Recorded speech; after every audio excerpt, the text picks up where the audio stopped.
Atas langsung ke Bumi Kenyalang bersama Fazril Hisham Afendi. Fazril, teruskan. Terima kasih Zehra di Angkasa Puri. Assalamualaikum dan selamat sejahtera. Seramai 20 orang kanak-kanak dari Rumah Kebajikan Salvation Army Kuching telah menghadiri program Malam Christmas bersama penyampai Radio Red FM dan kombo di Aspirasi RTM Sarawak yang berlangsung di Kuching semalam. Program anjuran RTM Sarawak dengan kerjasama Pusat Beli Belah itu merupakan program tanggungjawab sosial korporat CSR bersempena dengan sambutan perayaan Hari Christmas akan datang. Ahli Parlimen Bandar Kuching Dr. Kelvin Yee yang mewakili Timbalan Menteri Perdagangan Dalam Negeri dan Hal Ehwal Pengguna, Chong Chen Jen, hadir menyempurnakan program tersebut. Dalam ucapannya, Dr. Kelvin Yee memberitahu program sebegini amat digalakkan bagi memupuk semangat kemasyarakatan, khususnya sifat bantu-membantu antara satu sama lain. Tambahnya, ia juga mampu memperkukuh perpaduan dan keharmonian masyarakat berbilang kaum di Sarawak. Dr. Kelvin Yee kemudiannya menyampaikan sumbangan kepada kanak-kanak dari Rumah Kebajikan Salvation Army Kuching. Selain berpeluang untuk berkenalan dengan penyampai-penyampai Radio Red FM, para hadirin juga dihiburkan dengan persembahan nyanyian lagu Christmas oleh beberapa artis tempatan seperti Jennifer Jack, Pete Kalang, Lisa Chong, Rafael Edward dan Mary Sweeney. Turut hadir Ketua Penolong Pengarah Seksyen Radio RTM Kuching Zulkifli Mohamad, Pengurus Red FM Regina Ho, Ketua Unit Hiburan dan Muzik Yap Yen dan Pengelola Bidayuh FM Martina Naun. Padang bola sepak di Padawan berhampiran SK St. Paul Benuk bakal dinaik taraf tahun depan. Ahli Parlimen Puncak Borneo, Willy Mongin memberitahu ia akan dilaksanakan menerusi projek Mesra Rakyat dengan kos berjumlah RM50,000.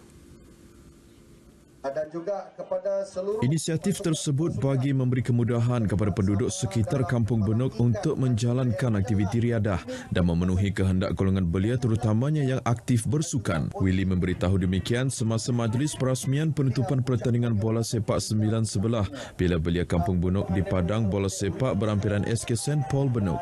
Seramai 48 pasukan beraksi dalam pertandingan kali ini yang bermula 1 September lalu melibatkan pasukan dari Kuching, Bau dan Semarahan. Beraksi di peringkat akhir, pasukan TJBFC dari Tanjung Bako menjadi johan pada pertandingan tersebut dan mendapat hadiah wang tunai RM1,500 beserta piala dan medal. Manakala tempat kedua pula disandang oleh pasukan SRF 99 FT Morotuang dan Sungai Tapang yang mendapat wang tunai RM1,000 piala dan medal. Sebanyak 56 lagi pakej projek bekalan air alternatif Sarawak SAWAS dengan kos RM134 juta akan dilaksanakan di kawasan terpencil dan pedalaman negeri ini mulai tahun depan. Pakej di bawah fasa kedua itu adalah susulan kejayaan 5 pakej perintis SAWAS pada 2017. Wakil Kementerian Utiliti berkata pakej di bawah fasa kedua itu adalah usaha bagi mencapai visi kerajaan negeri membekalkan air bersih kepada seluruh rakyat Sarawak menjelang 2025. Jelasnya pelaksanaan pakej-pakej projek itu akan menggunakan dana daripada kerajaan negeri sendiri. Tambahnya penduduk yang telah menerima projek itu sejak setahun lepas memberi maklum balas yang sangat positif. Menurut beliau, SAWAS merupakan salah satu usaha Kementerian Utiliti Sarawak dan Jabatan Bekalan Air Luar Bandar Jebalp Sarawak untuk menyalurkan bekalan air ke kawasan terpencil yang masih belum menerima bekalan air bersih dan selamat. Projek SAWAS adalah kaedah terbaik sementara menunggu penyambungan saluran paip ke kawasan terpencil dan pedalaman ke sistem grid air Sarawak yang memakan masa lama untuk selesai. Sementara itu, Timbalan Pengarah Operasi Jebalp Sarawak Ahmad Selihin Cik Said memberi jaminan bekalan air bersih yang dirawat dan diproses loji-loji SAWAS selamat untuk kegunaan harian penduduk. Menurutnya, loji-loji itu berkeupayaan tinggi untuk memproses serta merawat air di sedut dari sungai-sungai sehingga bebas daripada sebarang pencemaran serta bakteria. Nasib 60 orang pesakit di Wat Hospital Limbang tidak dilupakan apabila turut diraikan dengan penyerahan sumbangan hamper berupa barangan makanan dari Astana Negeri yang disampaikan oleh isteri pemangku Yang di-Pertua Negeri, Datuk Fatimah Muhammad Iskandar. Kehadiran Datuk Fatimah bagi lawatan jalinan mesra ke Hospital Limbang disambut baik oleh Wakil Pengarah Hospital Limbang, Dr. Satya Priya Padmanathan dan Dr. Pakar Ward Wanita, Dr. Sun Kai Cheng. Pada lawatan tersebut, beliau juga menyerahkan sumbangan daripada pemangku Yang di-Pertua Negeri Sarawak, Datuk Amar Muhammad Asfia Awang Nasar berjumlah RM20,000 untuk membeli peralatan dan kemudahan di Hospital Limbang. Terdahulu, pemangku Yang di-Pertua Negeri Sarawak dan isteri telah tiba di lapangan terbang Limbang seawal jam 10 pagi semalam. Ketibaan rombongan telah disambut oleh pemimpin-pemimpin tempatan. Bahagian Siasatan Jenayah Narkotik Daerah Kuching berjaya menangkap seorang mekanik kereta atas kesalahan dadah pada Jumaat lepas di Sungai Apung, Kuching. Ketua Jabatan Siasatan Jenayah Narkotik Sarawak, Superintendent Hasnir Abdul Hamid mendedahkan suspek lelaki berusia 33 tahun itu ditangkap di kawasan garaj sebuah rumah di Jalan Sungai Apung pada pukul 10.40 pagi hasil maklumat dan risikan. Hasil pemeriksaan ke atas suspek dan kenderaannya menjumpai ketulan-ketulan kristal di syaki dadah jenis syabu dengan anggaran berat keseluruhan 51.36 gram bernilai RM7,700. Menerusi kenyataan media, Superintendent Hasnir berkata, ujian saringan air kencing suspek yang mempunyai rekod kesalahan lampau dadah turut mendapati suspek positif dadah metamfetamin. Suspek direman 7 hari untuk membantu siasatan di bawah Seksyen 39B Akta Dadah Berbahaya 1952 dan Seksyen 15-1-A Akta Dadah Berbahaya 1952.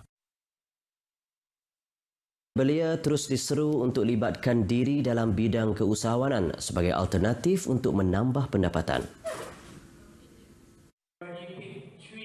Selain untuk menambah pendapatan, Datuk Wan Suraya berkata, penglibatan belia dalam bidang keusahawanan juga penting sebagai usaha mendukung Dasar Keusahawanan Negara 2030. Tambah beliau, melalui penglibatan dalam bidang keusahawanan, golongan belia perlu mengasah pemikiran inovatif sekaligus dapat menyumbang kepada sosioekonomi negara. Beliau berkata demikian dalam majlis penutupan Youth Collab Malaysia 2019 di Pejabat Lembaga Multimedia Sarawak SMA, Tabung Ekonomi Gagasan Anak Bumi Putra Tegas, Cawangan Miri bertempat di Miri Times Square. Sementara itu, sebanyak 6 pasukan yang layak masing-masing, 3 dari Cyberjaya dan 3 dari Sarawak akan ke peringkat pemilihan akhir yang dijadualkan pada awal tahun hadapan bagi melayakkan mereka mewakili Malaysia ke Youth Collab Summit 2020. Sementara itu, sebanyak 6 pasukan yang layak masing-masing, 3 dari Cyberjaya dan 3 dari Sarawak akan ke peringkat pemilihan akhir yang dijadualkan pada awal tahun hadapan bagi melayakkan mereka mewakili Malaysia ke Youth Collab Summit 2020. 3 pasukan yang layak dari Sarawak sempat ditemui pemberita bagi berkongsi projek yang dilaksanakan mereka selepas berentap dengan 5 lagi pasukan sejak Jumaat lalu. Saya expected yang dua hati kami menang, so kami fikir ialah benar nak kami mengembak tu pasal awareness tu nak macam kami tahu lah yang dua hati benar tu memang penting banget tu. Timogah adalah digital platform yang membantu petani untuk memasarkan dan mengedarkan hasil pertanian. Mesin untuk sidak dapat kurangkan beban sidak dengan cara automatik mesin lah. So mesin yang akan tarik net dia, jadi orang akan tarik ikan aja. Program Youth Collab Malaysia ini merupakan salah satu program pertubuhan bangsa-bangsa bersatu dan City Foundation yang bertujuan mewujudkan agenda bersama bagi negara-negara di rantau Asia Pasifik. Bersempena sambutan Hari Krismas pada 25 Disember ini, lebih 45,000 penduduk pelbagai kaum dan agama menyertai perarakan Majlis Bandaraya Miri kali ke-12. Ketua Menteri Datuk Patinggi Abang Johari Tun Openg menyifatkan sambutan Hari Krismas yang diraikan oleh penganut agama Kristian seluruh dunia termasuk di Sarawak itu melambangkan keharmonian kaum di negeri ini. Datuk Patinggi Abang Johari menjelaskan adalah sukar untuk mengurus masyarakat yang berbeza latar belakang, kaum dan agama seperti di Sarawak. Namun usaha pemeliharaan keharmonian selama ini membuahkan hasil dan berjaya menyatupadukan semua kaum. Melalui teks ucapan yang disampaikan oleh Wakil Kementerian Pelancongan, Kebudayaan dan Kesenian, jelasnya kerajaan sentiasa menyokong aktiviti keagamaan selain agama Islam di negeri ini. Hal ini dapat dilihat menerusi usaha unit hal ehwal agama lain yang menyumbang dana untuk pelaksanaan aktiviti keagamaan masing-masing.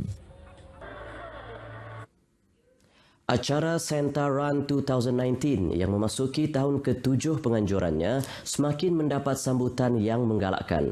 Malah aktiviti larian amal anjuran Press Metal Samalaju itu berjaya meluaskan sumbangannya terhadap komuniti setempat, khususnya kepada pihak sekolah di Bintulu dan Mukah.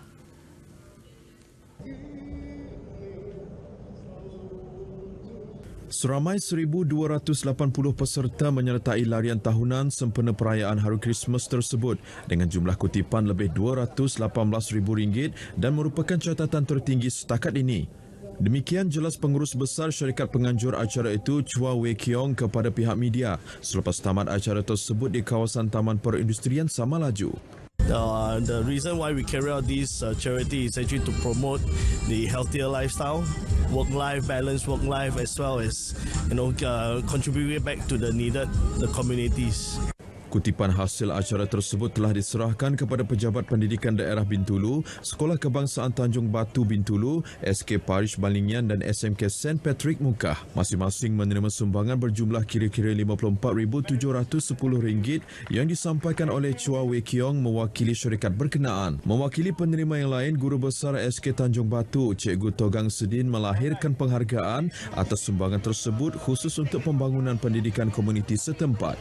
Bagi pihak sekolah SK Tanjung Batu dan Pejabat Pendidikan Daerah Bintulu, kami sangat berbesar hati kerana menjadi salah satu daripada beneficiary untuk run kali ini. Segala sumbangan yang diberikan oleh Press Metal ini merupakan satu yang sangat kami hargai untuk kemajuan pendidikan di daerah Bintulu dan khususnya di SK Tanjung Batu. Selain acara larian, turut diadakan pelbagai aktiviti sampingan seperti persembahan pentas, aktiviti jualan, permainan kanak-kanak dan melukis. Paparan itu tadi mengakhiri perkembangan semasa dari Sarawak untuk N7 pagi ini. Untuk berita seterusnya, kita kembali ke Angkasa Puri bersama Zehra. Silakan.